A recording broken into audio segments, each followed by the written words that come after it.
Welcome everybody to the Sourceseeker Hour on Afro Vibes Radio, the #1 internet station in the world, Afro Vibes Radio Worldwide. I'm the host, Baruti Carl Alexander. I am the Sourceseeker. Thank you for joining us today on the Sourceseeker Hour here on Afro Vibes Radio. I am Baruti Carl Alexander.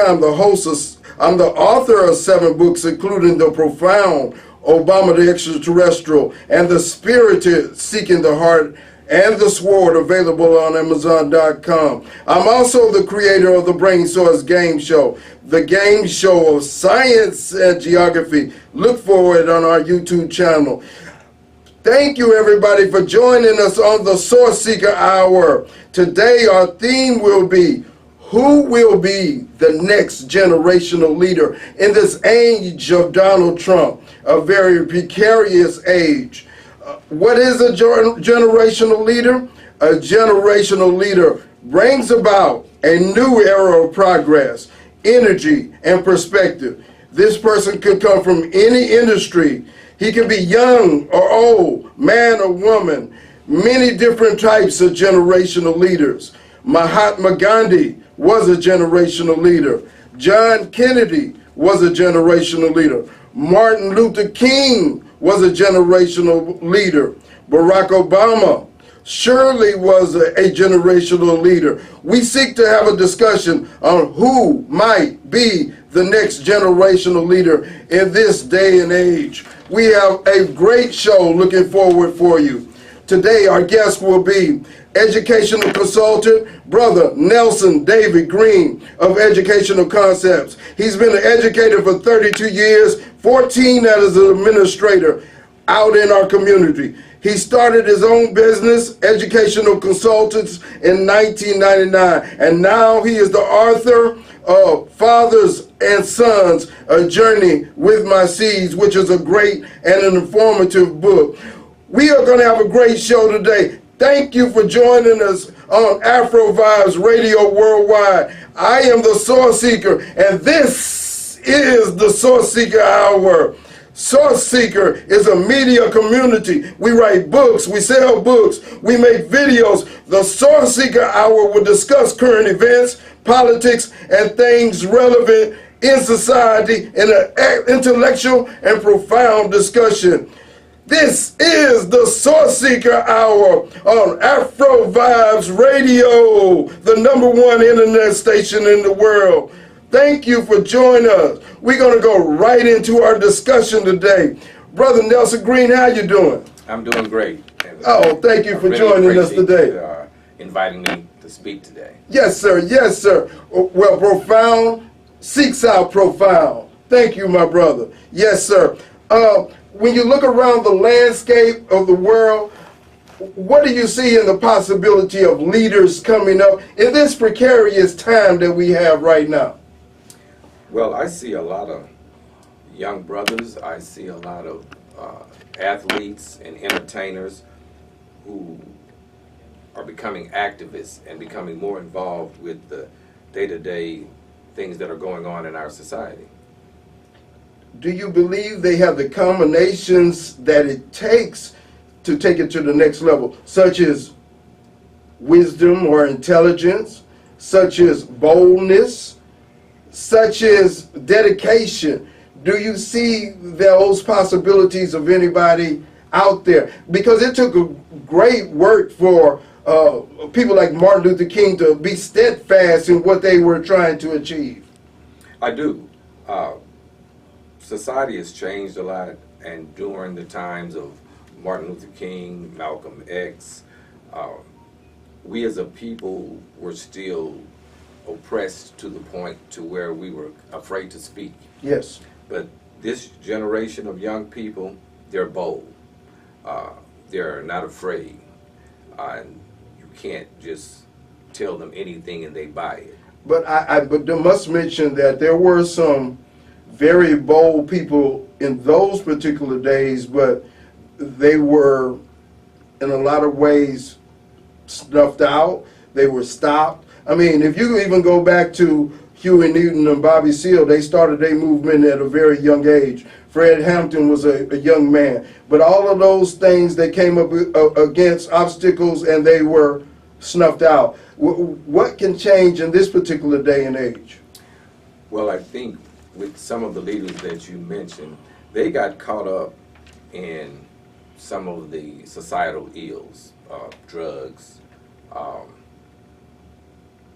money laundering, things of that nature. A young man that comes to mind that I view as a leader right now is Colin Kaepernick. Okay. And he's a perfect example of someone who was willing to risk it all, his professional football career, to stand up for what he believes in. And we all know that he's being blackballed by the NFL. But yet again, that has not stopped him or deterred him from moving forward with his cause. One thing I know is even let's say three professional athletes in basketball, not even the top tier, but the second tier of financial salaries, they could start a corporation, they could start a mutual fund, they could put together those things, but there is a problem of being able to get along and see that vision and be able to dedicate yourself to it. And a lot of people say black people, black youth suffer from the crabs in the barrel syndrome. What do you say about that? Well, I do agree that we suffer from some of those maladies. However, I would also like to say that as we began to have these conversations and talk about the things that have prevented us from moving forward in the past, that's how you come to a common ground and avoid some of the missteps of previous generations. And as someone who works with young people all across this city, individuals across this state, I see a movement where, once again, young people are becoming more and more active. With social media, things aren't hidden the way they were in the past. Can you tell us about some of your experience? I'm interested in, what are you talking about? Fathers and Sons, A Journey with My Seeds, and other experience that you have had in the educational realm working with black youth and other youth. Well, Fathers and Sons, A Journey with My Seed is a book that addresses a couple of things that go on in our community that it's typically taboo, mainly mental health issues. One of my sons, my youngest son, he's 23. Right before his 21st birthday, he was diagnosed with depression, generalized anxiety. He was suicidal at one point, but the thing that I am so happy about and fortunate to have going on is he embraces his condition. He doesn't run from it. He wants to get better. He goes to his therapist. He takes his medication, and he works hard every day to overcome and battle his condition. And what I see is a number of our youth have not been diagnosed, or a number of our youth are unaware of what they suffer with, and then the majority of the individuals in our community, it's still a taboo topic, a taboo issue, one that we need to address, because until someone who suffers with these maladies get the help that they need, they can't progress. Leaders will come from that group and carry on the work that needs to be done in order to move us forward as a people. One thing I want to say about the diagnosis of special ed, or going further, mental illness, we have to be very careful. They wanted to diagnose me when I went to Rothschild Sterling with special ed needs and so forth for so long. And I might have had some of those needs, but my dad did not allow them to do that. He probably knew I was a late bloomer. I was the last one, did not have to go to summer school. And but I was always smart. I was just, a malcontent. I just didn't want to behave. I just wanted to do things my way. And I see that in my son also. But he does not have some of the same get and go like I had at that particular time. Excuse me, it's a different age today. They have internet. They have a short attention span. They don't read very much. They have all these particular different things coming up against them. And if you don't have interactions with other humans, you don't learn how to deal with conflict. You don't learn how to deal with the ups and downs of life. So, I see a lot of problems in how we can go to the next level. But out of those, I'm sure there will come some shining stars. You have anything to say about that? Well, it's funny you talk about how someone who suffers with certain conditions look. For example, my son, as I stated, once he became an adult, a young adult, was diagnosed with these conditions. Growing up, looking at him and his surroundings, you would never have thought that. My son was a straight A student. He was a good athlete in school. He was very popular. He left Howard with a 4.0 GPA. So when you think of someone who suffers with the condition that he suffers with, he doesn't fit what most people think. But he shared with me one time that he could be in a room full of people who are showing him all kind of love, but he felt alone. All right, we're going to take a break on this, and I'm going to come back and talk about the poem Richard Torrey and how that coincides with what Brother Nelson Green was saying. We're going to take a break right now here on the Sourceseeker Hour on Afro Vibes Radio, the #1 internet station in the world. Baruti Carl Alexander, and I am the Sourceseeker. Thank you and welcome back to the Sourceseeker Hour on Afro Vibes Radio. Before we left, we were talking with Brother Nelson Green, and I mentioned the poem Richard Corey. Richard Corey is a story of a prince, of a man who everybody in the town thought he had everything. They just were amazed at him. He was so fine. He was so perfect. He was so great. And then one day, he killed himself. And I was thinking about what you're saying, that you never know what's going on in somebody's head. Do you want to finish up, Brother Green? Yes. As I was stating earlier, my son did not or does not fit the typical mold, if you will, of someone who suffers with depression, someone who suffers with generalized anxiety, and definitely someone who at one point was suicidal. Because but yet you said that the leader or the generational leader may come from that group of people. What do you mean by that? Because many of the individuals, I had to do some research once my son was diagnosed with these various conditions, because he lives with me. And so I'm his main support system.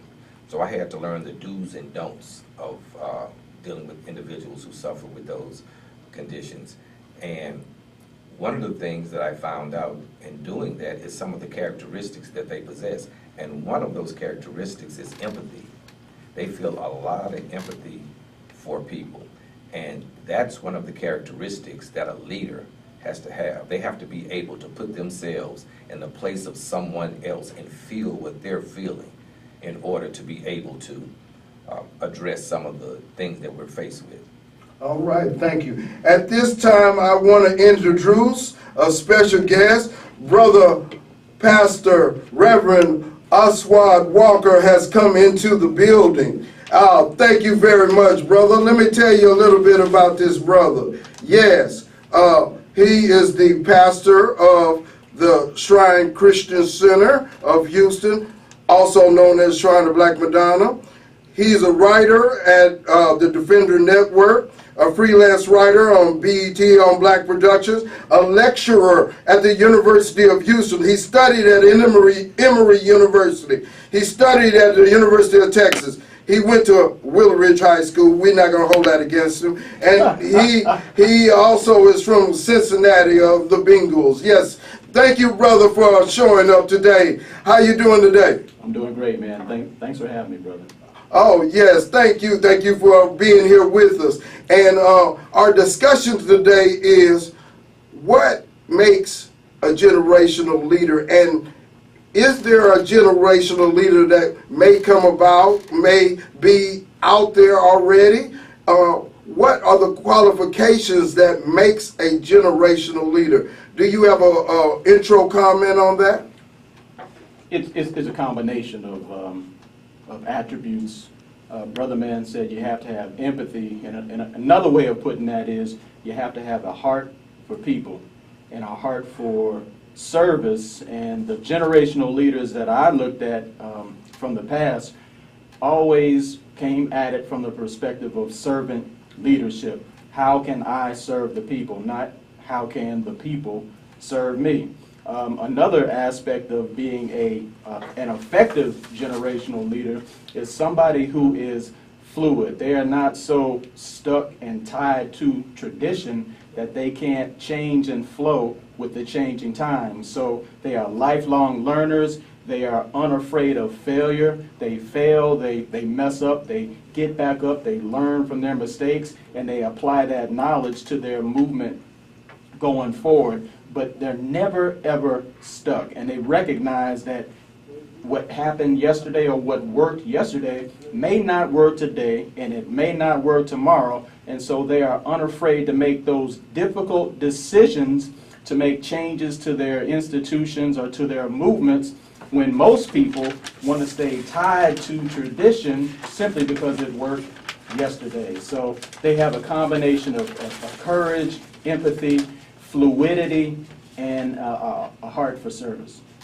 That is great. In this day and age of the coarse dialogue, the backbiting, the negativity, is there room, and I want both people to answer this, is there room for that kind of leader, or is it too difficult of an environment, or is the environment the best place for that leader to come about? Let me start with Brother Green and come back to you. Well, first, I personally do not view politicians as leaders, especially in the current political climate that we have now. They are too tied to worrying about getting reelected, and so they're wishy-washy. They go with the wind. Whichever way the wind blows, that's the way they go. And from my recollection, none of the real leaders who made a major change in our society were politicians. Politicians ultimately made some decisions after being forced because of the leaders. Leaders come from grassroots endeavors and things of that nature. And so... can you give me a couple of examples? Well, from historically, Malcolm X wasn't a politician. Dr. King wasn't a politician. Medgar Evers was not a politician. Jim Brown was not a politician.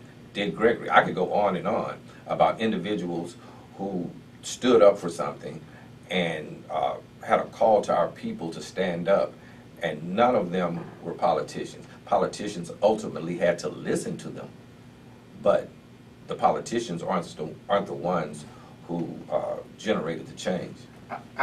From my perspective, I think Barack Obama was a generational leader because of what he dealt with. Now, did he follow all the precepts of maybe a evolutionary leader that changes everything, changes, a revolution of time? No, that wasn't his role. But how did he start? And as a matter of fact, the former mayor of New York used to joke about the fact that prior to him coming into office for his first term, he was a community organizer. Sure. He made that seem like it was a big joke. There's no more activism than someone who goes out and organizes in the community. So, from that perspective, Barack Obama was an activist before he became a politician. So I'm not saying that it's impossible for a politician. Sure. But Barack Obama was a special dude. That's true. It's not a whole lot of Barack Obamas walking around. That's true. Brother Aswad, what is your opinion of that? Okay, well, I'm of the opinion that we may be past the point of having one generational leader. Sure. Now, I'm with you on President Barack Obama's impact, generational, and in fact, I think we undersell the impact that he has had on us here and globally. Yes. But I think we're at a point, with social media, with the world being so flat and all that, we are abounding in leadership. And I look at the Black Lives Matter movement, the way they organized. It was three sisters that had an idea, but their idea was not to hoard the leadership amongst them three. It was to set the parameters for what they wanted to do, was to stand up and voice their concerns and fight for justice, and then let the chips fall where they may. Let leaders rise wherever they may be. And that's how that is what has given the Black Lives Matter movement such life, such vitality, and such consternation from those that don't like it, because they don't have one person to point to and to take out. They don't know where to go. Right. And that's right. where we are. And I look at the millennials and their focus on entrepreneurship. They have a focus on entrepreneurship that is not just about putting dollars in their pocket, but about service to community. In fact, they look at their entrepreneurship as their community service. And so it is just motivating others. I was just looking at this one clip. This one young brother, 17 years old, has his own company, his own corporation. He developed an app called Cop.Stop that seeks to help and save lives of young black people who may be pulled over by the police. You pulled over, you push your app, and all your loved ones are notified to where your location is. Oh, man. It automatically films whatever's going on. Out of the mind of a 17-year-old brother, and his mission, somebody did an article about him, and they compared him to Bill Gates. He said, well, thanks for the comparison, but I got a whole different agenda. My agenda is to use technology to save and uplift my people. That's the kind of leaders that I'm looking at. That's the kind of generational leader. Right. Yes. And I'm excited because there's so many. Yes. Young, male, female, they're all over the place. Yes. Yeah. And I would like to piggyback on a point that he made in terms of the characteristics of a leader. Mm-hmm. And I jotted down some characteristics, and one of the characteristics that I wrote down was someone who empowers others.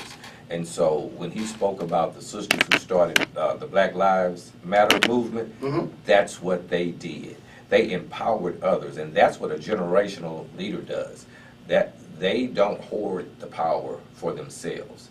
They're here to enlighten and to teach and to be positive and move people and things forward. One thing I remember, I forgot where I heard this, but they said a leader is not going to be the most well-behaved in the class. He's not going to be the most well-behaved in the class.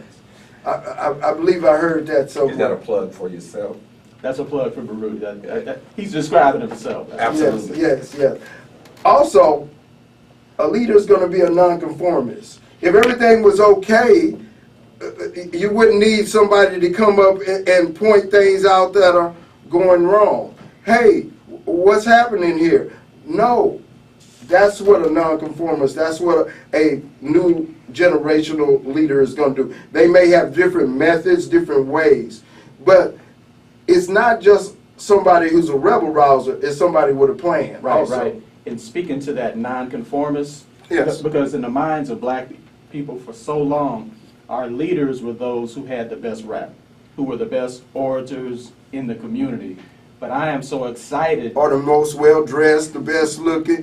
Think of the story of Samuel. All that. Yeah. But what I'm excited about is we seem to be opening up to the leadership capacity of all sorts of different individuals. Some folk just may be quiet, but they have a leadership capacity, like Brother Man said. Even in their quietness, they know how to empower others. They're not all male. They're not all boisterous. They're not all the charismatic, over-the-top folk. And so that's what I'm really excited about, because we're opening the door to having so many young and old sisters and brothers step up into that leadership role. I want to give a shout out to our station, Afro Vibes Radio, the #1 internet station in the world. This is the Sourceseeker Hour, and I'm the Sourceseeker, Baruti Carl Alexander, on Afro Vibes Radio. I also want to give a shout out, Brother Godwin King, Tanzania, at the Tanzania Wellness and Mountain Retreat. He wants you to learn about the history of creation, tour the Serengeti and see the true experience of nature, climb Mount Kilimanjaro and look into the beginnings of creation, explore the Ngorongoro crater, where some scientists believe a spaceship landed and planted the seeds that started all life on the earth. Explore and experience the nature of life. Explore the Tanzania Mountain Retreat. If you are interested in checking it out, go to www.tanzaniamountainretreatviewlodge.com.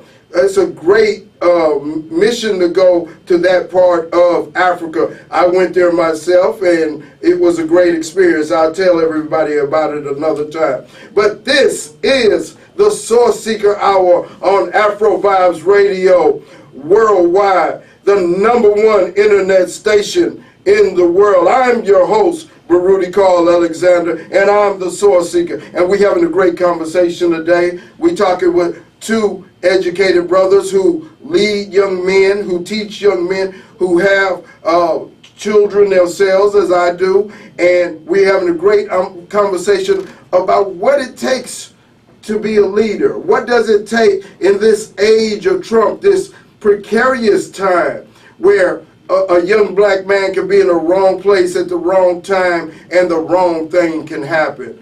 So we want more discussion of this. And if you have things you want to talk to our brothers about, we're going to get you their contact information. Keep listening, keep paying attention, and we'll learn some things together. Okay, generational leaders. As Brother Aswad said, you may not be able to recognize them. As Brother Nelson Green also said, you may not be able to recognize them. What does it take? I mean, how can we see a movement and say that is maybe going to go somewhere, or that brother is going to go somewhere? I remember when I was in school, very few people thought I was going to go anywhere. I was the last one that had to go to summer school. I had many different incidents in my school. My mother had to come up and get me one day after I got in trouble. Let's just say that. I could talk about it many different times, but I was not one that they thought would still be even alive today, but blessings upon blessings. So how can we kind of recognize and latch on and help that young brother that needs that kind of help? Brother Swad. One of the things Brother Green said is that leaders empower others, and I think about Reverend Albert B. Cleage Jr., Jeramogi Bebe Ajaman, the holy patriarch of the Shrine of Black Madonna. He was able to see in you what you could not see even in yourself. And that's what I think about leaders, and that's a challenge for anyone who calls himself a leader or a teacher or a parent or a coach, is to be able to look at somebody who may not fit the description, or who may be a little more fidgety or acts up or acts out every now and then, but still see beyond that surface into what is at the core of that person. And so I think finding those leaders or helping to develop those leaders is one of the most important things that all of us can participate in. And it's really about developing the eyes to see the God in each sister or brother that we come in contact with. Because we all have that potential to impact other people's lives, to be leaders to somebody.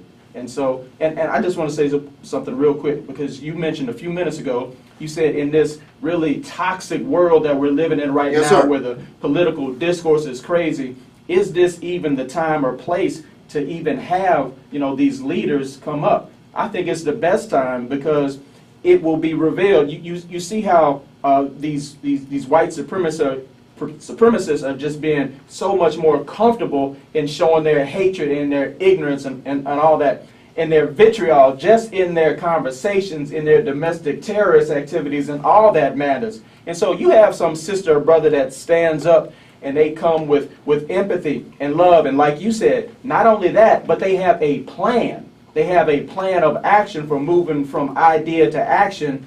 Those people will stand out like a sore thumb. Okay, when we come back, we're going to take a break right now, but when we come back, we're going to hear more about this plan of advancement in this precarious age. We're going to take a break right now on Afro Vibes Radio, the #1 internet station in the world, the Sourceseeker Hour. Thank you. I'm your host, Baruti Carl Alexander, and yes, I'm the Source Seeker. We have our two powerful guests, Brother Nelson David Green, Educational Concepts, and Pastor Aswad Walker, Shrine Christian Center and lecturer at U of H. We were having a very great discussion. We want to talk about what are some of the things that can bring about or nurture or help this young generational leader become all he can be. What are some of those qualities, Brother Green? Well, I want to piggyback on something Brother Aswad said as it relates to nurturing a lot of our potential leaders. I saw an advertisement the other day that really rubbed me the wrong way. This brother, he has a program of some sort, and he's trying to recruit young African American males to come into the program. And one of his pitches was the fact that he would show them how to wear a suit. They can wear something other than what they wear, but to wear a suit, and that they could be something other than a rapper or an athlete. And then he said, and use drugs and things of that nature. What bothered me about that whole way of thinking is that you don't have to dump on someone else or some other segment of the population to build up what you're trying to do. Okay. All athletes don't use drugs. Believe Right. it or not, all entertainers, rappers, R&B singers don't use drugs. And we don't have to go very far other than our television to turn on the television stations and see the things that doctors, lawyers, these high-profile professionals, the things that they get into. So the thing as it relates to nurturing, you have to be able to see the good in someone. You have to be able to see the potential in someone. In my 32 years of being in education, one of the things that I pride myself on is when I see a former student later on in life who's being successful. Yes. And they weren't the best student. They didn't always do what they were supposed to. There's one young man that comes to mind in particular who, doing a drug transaction, got shot in the hip. And he missed school and he came back limping. So I pulled him to the side and I said, brother, I like your entrepreneurial spirit, but there's a better way for you to get out here and make some money. I just threw out a suggestion. Maybe you can go get you a couple of lawnmowers and cut yards. Well, fast forward maybe 10 years. I was at a gas station on the corner of Airport and Leitrim. Okay. And I see this truck pull up with this trailer on the back full of lawn equipment. Wow. Guess who it was? Wow. It was that young man. So don't tell me what young people who are struggling at a certain point in their life can't do. But someone has to see the potential in them and nurture that potential. Yes, very much so. I know I would not still be here if my dad hadn't held on and let me knock my head against the wall 1,000 times and still be there holding on and nurturing me. Brother Aswad, you talked about a plan, a plan that maybe a generational leader could get involved with. Can you expound on that a little bit more? Sure, and I'll say this. I think any plan that's going to be effective in moving our people forward has to have these three elements. Number one, it has to have an element of enlightenment. It's doing something to bring us closer to knowledge of self, appreciating who we are, whose we are, our history, and our heritage. So enlightenment has to be there, because you got to feel good about who you are and that image that you see when you look in the mirror. The second thing it has to do, this plan, it has to have an element of healing. It's got to recognize that we are hurt and incapacitated individuals. What that hurt is, well, Jeramogi called it niggerization. Yes. Dr. Naeem Akbar called it internalized depression. Dr. Joy Leary called it post-traumatic slavery syndrome. But all these things just point to the fact that we are injured and hurting people. And so depression and anxiety and all these things, of course we are experiencing that. And so we've got to have some element of healing that recognizes just how important that is. And the third element we have to have is that plan has to have vehicles to move us towards self-reliance and self-determination, so that we're not projecting that victim mentality, but the victor mentality that I can, like Marcus Garvey said, what man has done, man can do. Up ye mighty race, accomplish what you will. It's got to be moving us towards self-reliance and self-determination. Now, what specifically that plan looks like, there is no specific way it looks. And that's the beauty of it. It can be played out in a myriad of different ways. And like Jeramogi Menli Kimathi, the presiding bishop of our church, said, we want to pass this moving on to the generation that's coming behind us. And what they do with God's call on their life may scare us to death. It may not look anything like we think it should look, and it may make us very uncomfortable, but they're going to be led by Spirit to let God move them in the way that God moves them. And God moved us a certain way, and God's going to move them the way that God wants to move them. But I think it's got to have enlightenment, healing, and self-reliance, self-determination. That's very powerful. Okay, enlightenment. That's like, I guess... That's like this show. You're enlightening the listeners with the conversation. Okay, okay. Yeah. Is it like also an epiphany going off after somebody has read something? I know many people have said the first time they read Malcolm X, they said, huh. It's that, and it's also the teacher that takes that student to the side and says, no, according to what I just heard, the brother was dealing in drugs, and instead of just jumping down that brother's throat, he said, I recognize your entrepreneurial spirit. That was powerful. That was powerful. He recognized and celebrated the best aspects of this brother rather than beating the hell out of him about the negative decisions that he had to make. That was an enlightening moment that had an incredible outcome. How can this healing take place? I mean, in this difficult world that we have, I mean, are we just talking about a mother hugging her son? Are we talking about, like Brother Nelson said, you know, that encouraging word? Or can it just take many forms? I think it takes many forms. I'm kind of biased. I believe healing takes place best in community. Okay. Wherever you can find a nurturing and trusting community of people that has your back, even when you're at your best or at your worst, they're going to have your back. But healing, you know, I mean, it goes through prayer, meditation, fellowship, service. You can actually find some healing in the work that you do. So healing takes place in all kinds of different ways, but at its core, you've got to have a community, a family. You've got to have a place where you feel like you belong. Now, whether that's the church, the mosque, the community center, it don't matter. The football team, it doesn't matter. But some place that you feel like you are at home. These are my brothers. These are my sisters. I'm with them. We're together. Okay, go ahead, brother. Two things I'd like to add what Brother Aswad said. Healing also takes place when that person is in an environment where he or she does not feel like they're being judged. There has to be unconditional love. I love you in spite of what it is you do or what it is you're going through.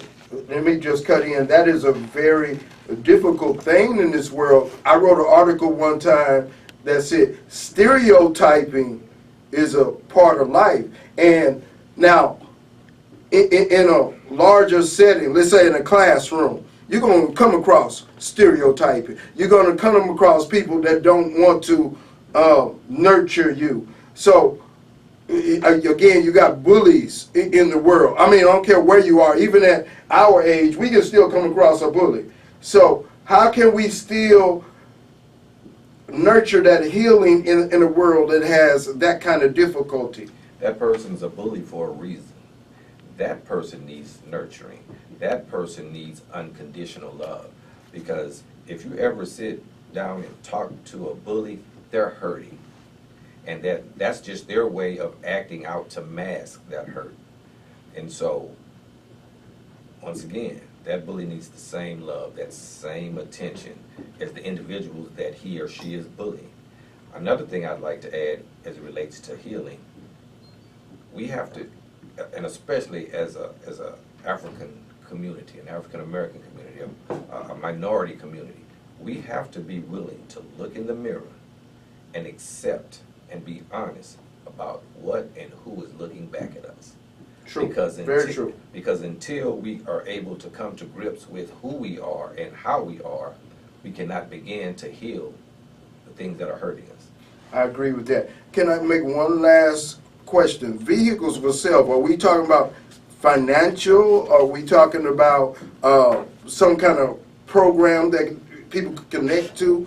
What does that talk about? It's more of a mindset. Okay. It's a mindset that I can do this. That I don't have to wait for Superman. I don't have to wait for the government. I don't have to wait for anybody. I can do this. Solutions are in here. That God has given me the insights and the creativity and the dreams and the passions to come upon solutions myself. Now, that does not mean that I have all the answers myself, but I recognize that the solutions start with me. And if that means I need to team up with you or find somebody, fine. But I'm not just sitting back waiting for somebody to rescue me. So self-reliance, self-determination, of course it's economic, but it's also educational, it's also political, it's also artistic. It's all those things. But it's more so a mindset, having a mind that I can do this thing.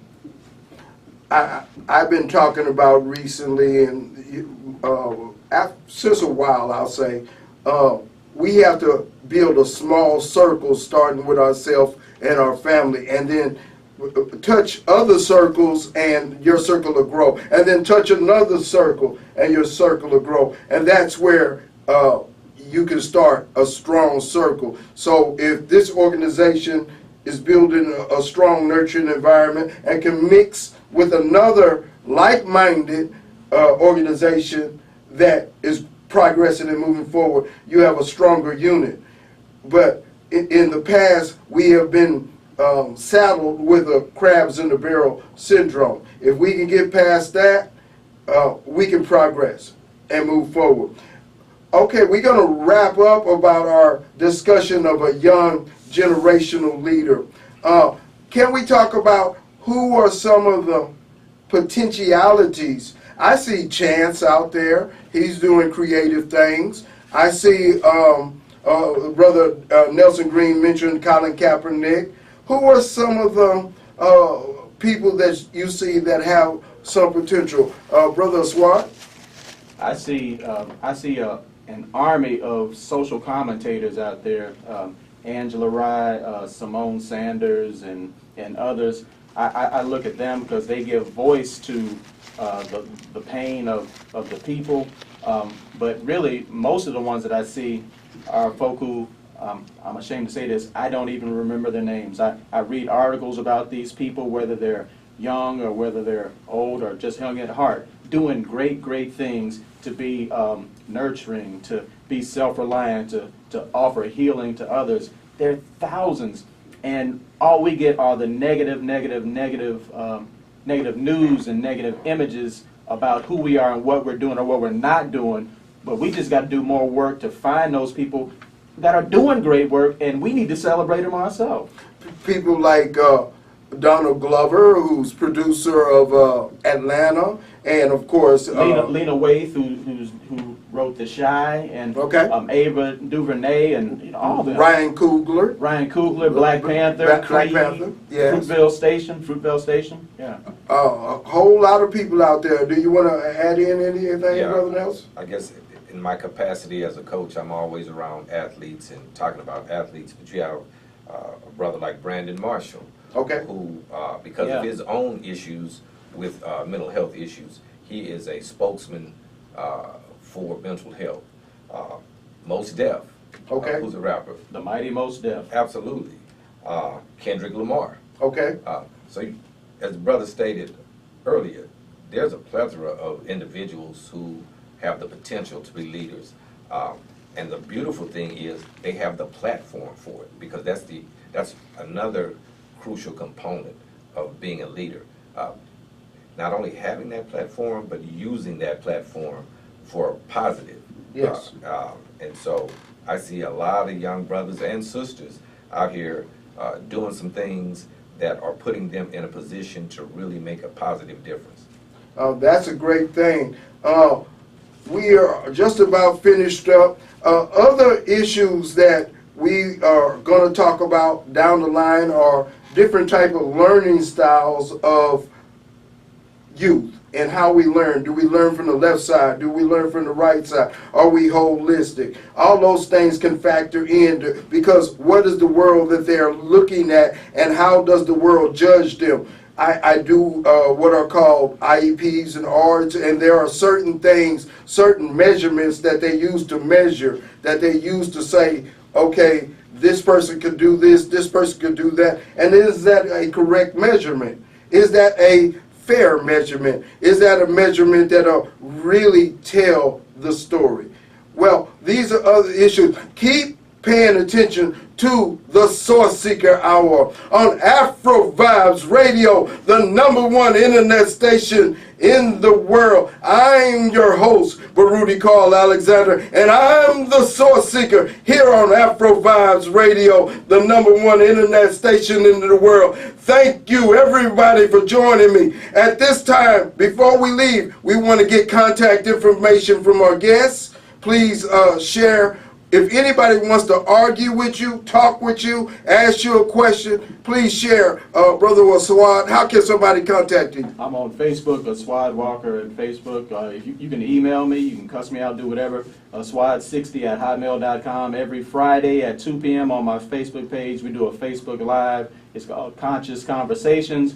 You're invited to join the conversation. Brother Nelson Green? I'm also on Facebook, Nelson David Green. Also, I can be reached at nelsondgreen3@gmail.com. Put me in email jail. I don't have a problem with it. All right, that sounds good. And at this time, we're getting ready to finish. And I'm the Sourceseeker, Baruti Carl Alexander, on the Sourceseeker Hour. And you know you can reach me anywhere online. Talk with me, argue with me, share wisdom, or anything you want to say, and I'll tell you how I feel. That's who I am. I'm Baruti Carl Alexander, and I'm the Sourceseeker, and I'm on Afro Vibes Radio, the #1 internet station in the world. Thank you, everybody. See you next time. Have a great day. Thank you.